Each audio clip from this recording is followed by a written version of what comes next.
We started Top Flight Portfolio back in 1998, and Top Flight Portfolio at that time, because we've been managing money since '86, Top Flight was a culmination of everything we'd learned at that point in time.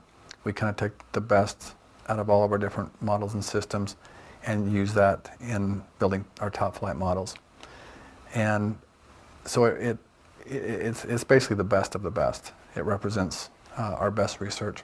Top Flight's primary objective is growth, and its secondary objective is capital protection. So essentially, unlike managed income, we're going to give it a lot more room, and we're willing to accept some volatility with it. But we're not completely giving up on the protective side. We want as much growth as we can get, but we also want to protect the portfolio. Top Flight is completely model-based. It's run by taking market data and then downloading that market data into the various models that we use. And then from there, that's how we make our market decisions. Top Flight is managed using two primary sets of models. The first set of models is proactive. It's designed to tell us where to invest. And so we're tracking over 200 different sectors. Basically every asset class that you can invest in, we're tracking, and we're monitoring that in Top Flight. Essentially on those 200 different sectors, we're tracking them in terms of momentum. So we're looking at the 3-month, 6-month, 9-month, 12-month performance. We're looking at seasonality. We're looking at which sectors work best at different points in time. In other words, in December, there's certain sectors that work well. In January, there's certain sectors that work well. We're inputting that. We're looking at where we're at in the market cycle. Are we in a downward trending market? Are we in a market that's falling off a cliff? Are we in a market that's emerging from a recession? Those are all inputs that go into the Top Flight models. The protective models are the other side of the equation. They tell us how much we should be invested.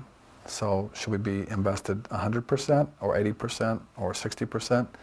And without going into all the details, essentially what the protective models are trying to tell us is how much risk there is in the market. So if there's a lot of risk in the market, we want to have less exposure. If there's not very much risk in the market, then we want to have a lot of exposure. And that's what those protective models are telling us to do.